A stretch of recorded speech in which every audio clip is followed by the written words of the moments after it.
What's up, people? I am back for another video. We're here to continue with the Austin Powers franchise. We're here to pretty much the last film, as of now, anyway. Sorry again, I passed out super early yesterday. That's why I didn't do the Journey video. So I think I will do it tonight. I'll probably, like, in a few hours from now, like it's 5:39 right now, maybe around like 9 o'clock or something, I'll do a quick Journey video. But right now, I remember watching this movie, Austin Powers Goldmember. This came out in 2002. I saw this one in theaters because this one, I was 6 years old because I saw a bunch of movies that year in 2002. You know, that was the year for Spider-Man. You had Episode 2. I think, no, I was going to say one of the Matrix sequels, but no. Scorpion King, like a bunch of shit came out in 02. So I saw this one in the theater. And I remember really liking it. And then rewatching it when I first rewatched it with the franchise. I really overall like it still. I think it's the weakest in terms of, but I like that the movie kind of calls it out, because I do think they repeat jokes a bit from the second one, and there's nothing wrong with that, because to me the second one's the funniest one, so they're like, you know, let's kind of repeat some jokes, and obviously the biggest, one of my main issues is what they do, or what they don't do with Felicity. They don't even explain what happens to her. She's just gone all of a sudden, even though in the end of the second one, she comes back with Austin to the 90s. Now she's just gone now. They don't explain. It's weird because the first one went out of their way to explain, like, what happened to Vanessa. So it's weird just in this one they didn't even, like, not even like a throwaway line like, oh, she got killed in a mission or, you know, something. But whatever. Overall, I still think this is a decent movie. You know, Goldmember, they made this like kind of like a parody. You know how all the Austin Powers movies, maybe besides the first one, were pretty much Bond titles. Like, the last one was Spy Who Loved Me, was a parody of that one. This one's a parody of Goldfinger. And we meet Austin Powers' dad, Michael Caine, who I fucking love. I think he's one of my favorite parts of the movie. I think it just makes sense that Michael Caine is his dad. I'm okay with the twist that Dr. Evil was his brother. I mean, it just makes sense. I mean, it's Mike Myers doing both parts, so it's okay. It does feel a bit tacked on, but it's fine. You know, Mike Myers, I'll always give him that credit because he does, like, you know, in the last film he played 3 parts. In this, he's 4 because he's Goldmember also. So, and I thought he does a good job of playing them each differently. So I'm gonna get started here.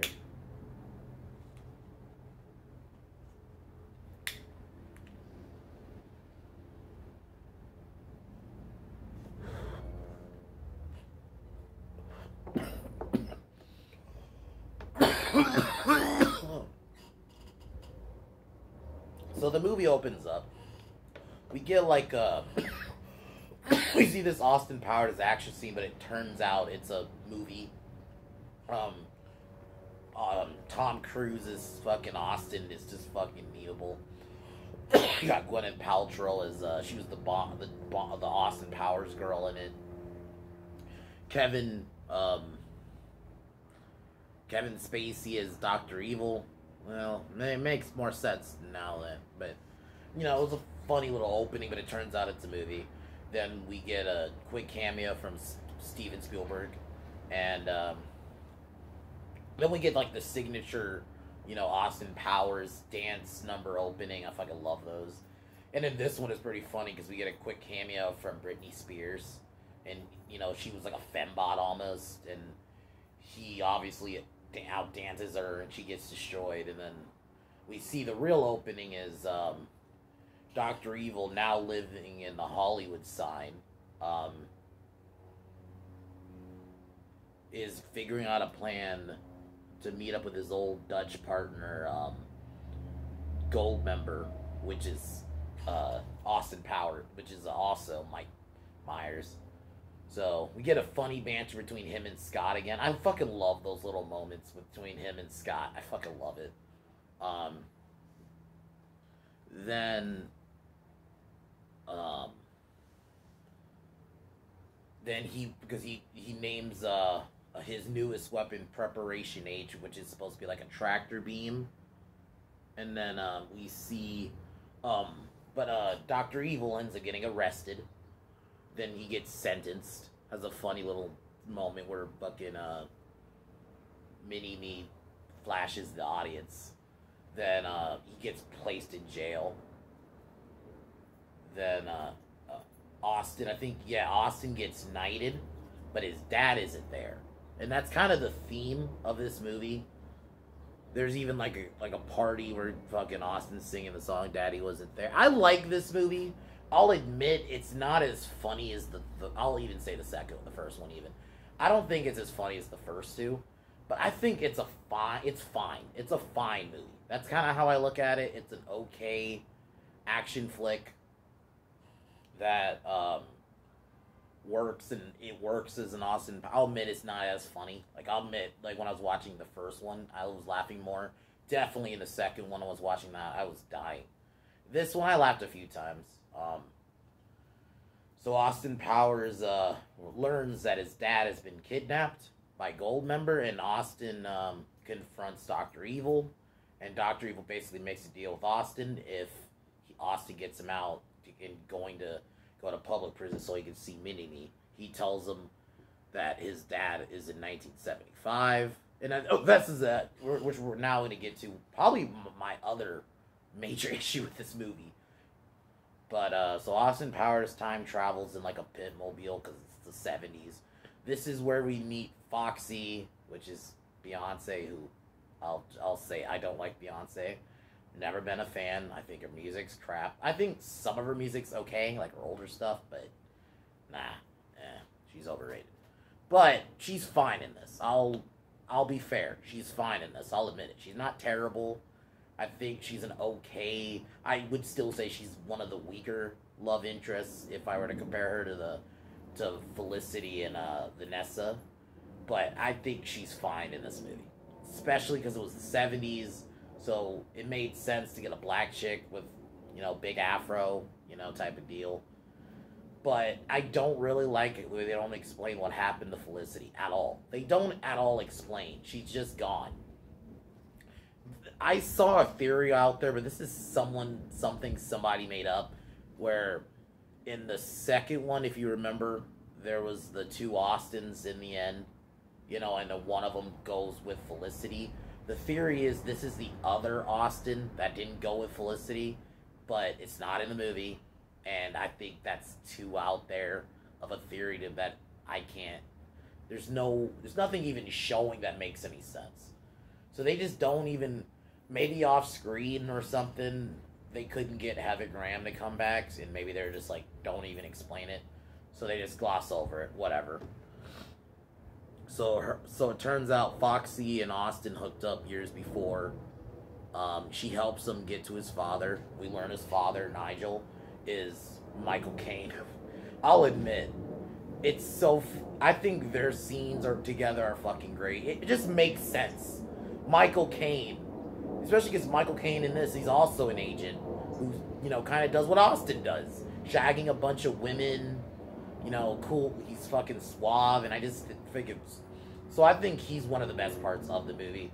But then they get captured by Goldmember. Seemingly Foxy's with Goldmember, but then she turns on him. Goldmember escapes with the dad. So Austin and Foxy have to go back to 2002, and she goes with them. That's one of my major issues with this movie, and not just me. My friend, when we watched this together, and he brought up a really good point. Like, he really wanted to see them in the same with me, honestly, because I thought they did a good job of capturing, like in the other two movies, when we have scenes in the 60s. Like in the first one, we have a bit of scenes in 1967. Then in the second one, we get 69, where most of the film is. It was nice. I think they did a good job, largely, of capturing that 1969, especially in the second. I'm talking about specifically the second one here, of that 1969 aesthetic. We don't even get, and it's supposed to be 1975. We don't even really get any scenes because we're in a club for the most part. and they're only in the 70s for like 10 minutes. The scene in the club, they break out, and then they go back. It's like, I would have been cool to at least spend maybe 30 minutes even. I'm not saying the whole movie, but it would have been cool to see some more stuff from the 70s, because it would be cool to see Austin in the 70s. How would he... For me, I prefer the Bond films where they're not in the present. Like, that's one of the reasons I'll admit the first one, I like it, but it's not like my main favorite. I like the second one, because it's like not a period piece, but it's set in I like the Austin movies set in the 60s or set in the... It would have been cool to see this set in the 70s, you know? Get some 70s music playing, see Austin adapt, because this is now like almost 10 years since, you know, he was first put into ice, and we just barely are there. We're there for like 2 seconds. But whatever, it's a minor thing. It doesn't kill the movie for me. It just...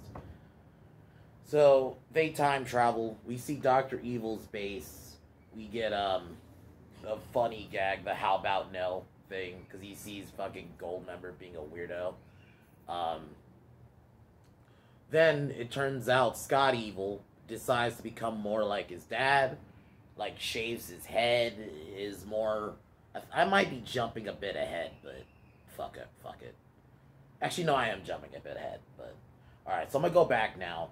The next thing I think happens is Austin and Felicity. Austin and Foxy have to go to Japan. Before that, Basil comes in with the guy we saw earlier who was working for Dr. Evil. Turns out is a mole, and he has a mole. So the gag is, throughout the film, Austin sees him. He makes mole references. I think it was okay. I think some say... I've seen reviews where they say they overdid that gag. I don't think they did. It was only 2 scenes where they... I mean, granted, I think they kind of did it in the beginning where Dr. Evil was doing it, but it was only like a few scenes. It doesn't kill the film for me. Like, I'll admit, they do repeat gags, so... Foxy and Austin travel to Japan so they can confront Fat Bastard. They do. They end up taking Fat Bastard, finding out info, and that he's working for businessman Mr. Roboto. They meet with Mr. Roboto. The scene, and I really found this part funny, where Austin was reading the subtitles wrong, and fucking Foxy had to like move things around because it sounded like he was saying something fucked up. So I'll admit that part was pretty funny. They go throughout the base. They find his dad. They save his dad. But then, you know, we get a big chase scene where they chase Goldmember in a car. And I think Austin's car and his dad has the, you know, it's his dad's car. Because his dad's car is a bug with the British flag. Then he gets into like this, because I think there's like a parade happening. Yeah, there's a parade happening at the time. They get into under one of the fucking displays, and it's like a monster. So they make like a Godzilla joke, kind of, which was pretty funny. Then Austin and his dad lose Goldmember, and Goldmember ends up getting in Dr. Evil's submarine base. So, I should have mentioned, yeah, Dr. Evil escapes prison with probably one of the best gags of the movie, where because Frau like gives him a secret key to help break him out. So he and Dr. Evil go to the Dr. Evil and Mini-Me go to the prisoners and are like making are tasking them basically to throw a riot. And then we get the Hard Rock Life performance scene, which I found pretty funny. Thought it was pretty entertaining. You know, I like Dr. Evil in these last 2 movies. I like him in the first one, but I think the first one, it made sense. They wanted to make him like he's the bad guy, but I like in the next 2 films, they let him be kind of not just the bad guy, they let him be entertaining and stuff. So I found this moment probably one of the best scenes in the movie. So yeah, then the prisoners calls a prison break. Yeah, he escaped. So now back to this scene. Then Scotty cuts his hair and becomes more like his dad. Shows his dad that he got him sharks with lasers because that's what he always wanted. It's mentioned, I think it's in the first one. It's mentioned in the first one. Then he does it. Then Dr. Evil gives him a chair, and basically they kick out they kick out Mini-Me, basically. Because Mini-Me's no longer the focus. Like, I like that juxtaposition, because in the second one, you know, fucking Dr. Evil's all into Mini-Me, and then this one, where now Scotty's finally becoming more like his dad, it's the other way around. So Mini-Me basically secretly defects.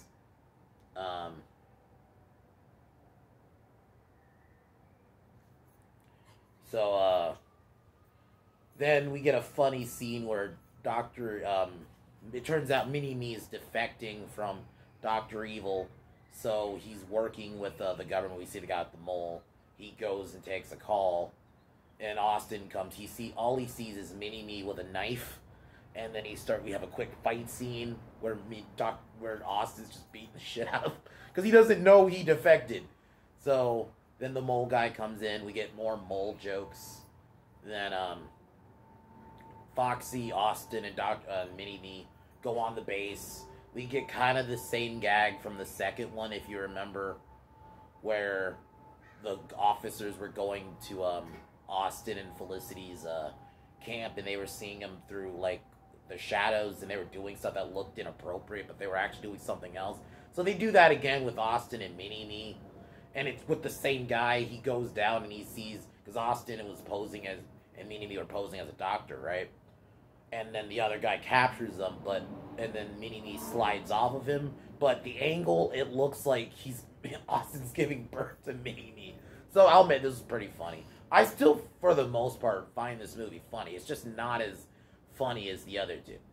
So they get captured, and Dr. Evil's about to kill them, and then this is where Foxy frees Austin, and then Austin's about to shoot Dr. Evil, but this is where the reveal, his dad comes out and tells him that Dr. Evil's his brother. Then we get like this reenactment of what happened, and I thought for the most part with the reenactment scene, they did a good job of making it look like it's from like the 50s or the 40s, with whatever graining they were using for the photo. I'll admit, it looked like it was from that time. So an explosion happened, and Austin and Dr. Evil were in the car together, but then an explosion happened. They got separated. This is where Austin was raised by Dr. Evil was raised by the evil Belgian family. So I thought it was okay. I agree. It is a bit tacked on, because I saw someone say that when I watched a review of this last night. I do agree. It does feel a bit tacked on. It's like, and then because there's a scene with the dad earlier in the film. Why didn't she say something then? But I guess maybe I get it. They wanted to be dramatic. It doesn't ruin the movie. And I mean, if you think about it, Dr. Evil and him literally look alike. I mean, even though it's Mike Myers playing the same role. But still, it kind of, like, I can see that working, and that was always coming. I've always figured, like, you know, when you think about it, like, so it doesn't ruin the movie. I'll admit it's a bit tacked on how it was done, but it was fun. So, Goldmember tries to set off the tractor beam while Austin and Dr. Evil try to stop it. Then we get kind of the same gag from the last one where, I think the tractor beam was bringing down, like, one of the satellites, and I guess it looks like boobs. So they did the rocket gag from the last film, but instead it's boobs now. But I like, at least in the movie, they even called it out. Like, they had Ozzy, because I think this is when Keeping Up with the Osbournes, I think it was the Osbournes, that show, was on at the time. And then Ozzy was, like, saying how much of, they're calling them boobs because how much they ripped it off. Like, they're doing the same gag again. So, it was at least in the movie they called it out, so it was fine. Dr. Evil manages to reverse the polarity, so stop the machine from working. Seemingly, Goldmember is killed, and all the whole family reunites, and then he gets up, and it's John Travolta. So then it turns out it's the movie they were filming earlier. We see Austin and Felicity. I keep saying Felicity. Sorry. Austin and Foxy kiss. Then we see Scotty Evil shaves his head now, and yeah. I like this film. It's definitely a bit more on the weaker side. I think there are some slapstick. I think that's one of my main issues too. I think the humor's too slapsticky compared to the other two.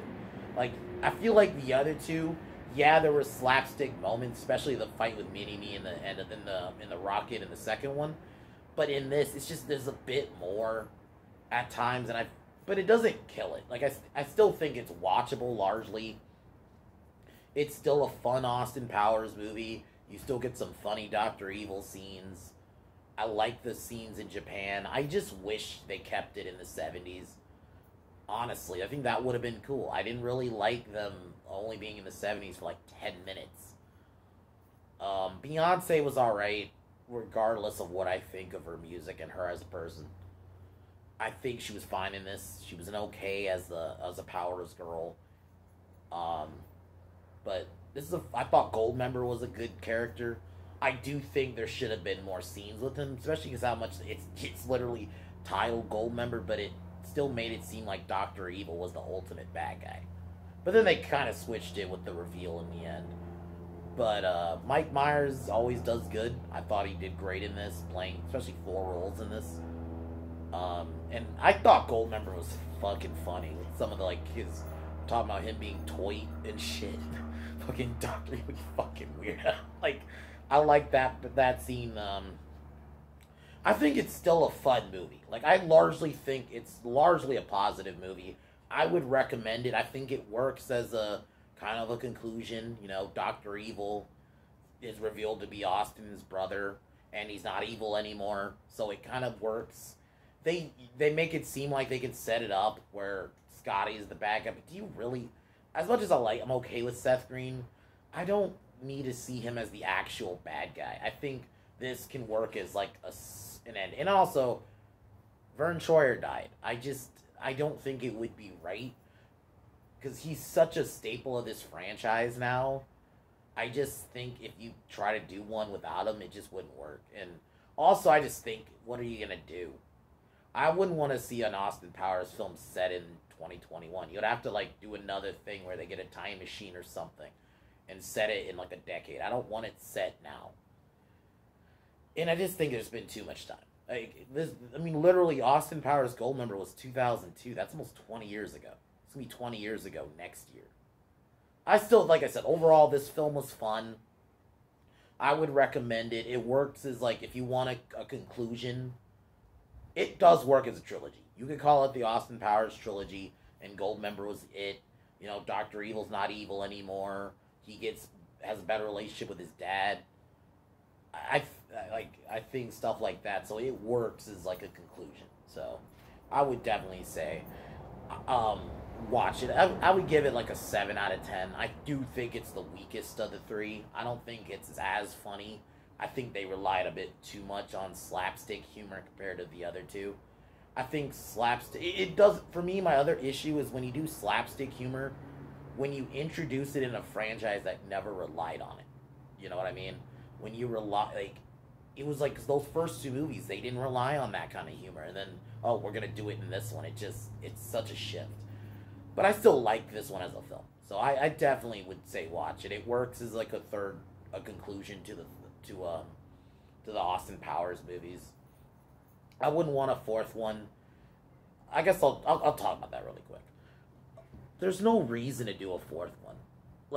One, I'm gonna say it, Mike Myers is just too old now. I don't think he would look great. And what are the 2 things? What, are you gonna have Scotty Evil be the bad guy? I wouldn't want to watch that. Or are you gonna do where they try maybe Dr. Evil and Austin try to be brotherly, but then something happens and Dr. Evil becomes... You would have to make him evil again, and I just think that'd be lame. That would then all it does is then why even do the ending of the 3rd?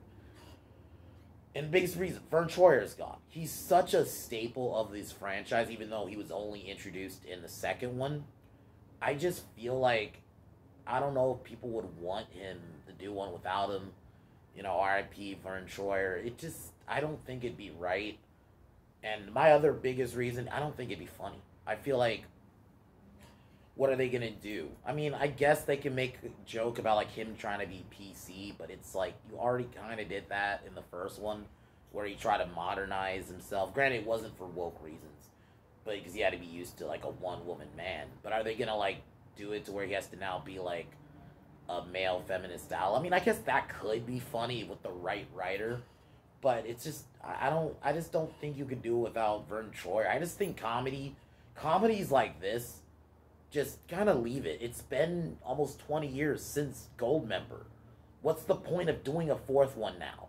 If you were gonna do it, you should have did the fourth one even in like 2012 would have been a better time to do it. Doing it now is just too late. I feel like I think Mike Myers probably hasn't aged the best. So I don't know if I want really old Austin Powers doing stuff. And I feel like all it would be would just, because how a lot of things are now, they would almost like, I feel like they would just do the first one again. Like they'll call Austin or something. I don't know. I just think Austin Powers ended. No more movies, so but it was fun. I love this trilogy. I think it's a fun trilogy of movies. If you just want to have like a kill an hour and a half, you know, watch these movies. They're fun movies. They're movies you can just laugh at. They're not movies you really have to think about and stuff like that. So yeah, I would recommend. And I have fun reviewing them. So my next movie review will be on Monday. I'm gonna review another Jet Li movie, Cradle to the Grave. It's him and DMX. That I haven't watched that one in years, but I remember really liking that one. So that'll be on Monday. And definitely 7 days, Halloween Kills. I don't know what day yet. I gotta figure out when I'm gonna watch it. But I am definitely gonna try to get my Halloween Kills review out soon, because I cannot wait to review that. So yeah, but Austin Powers Goldmember is pretty fun. So cheers.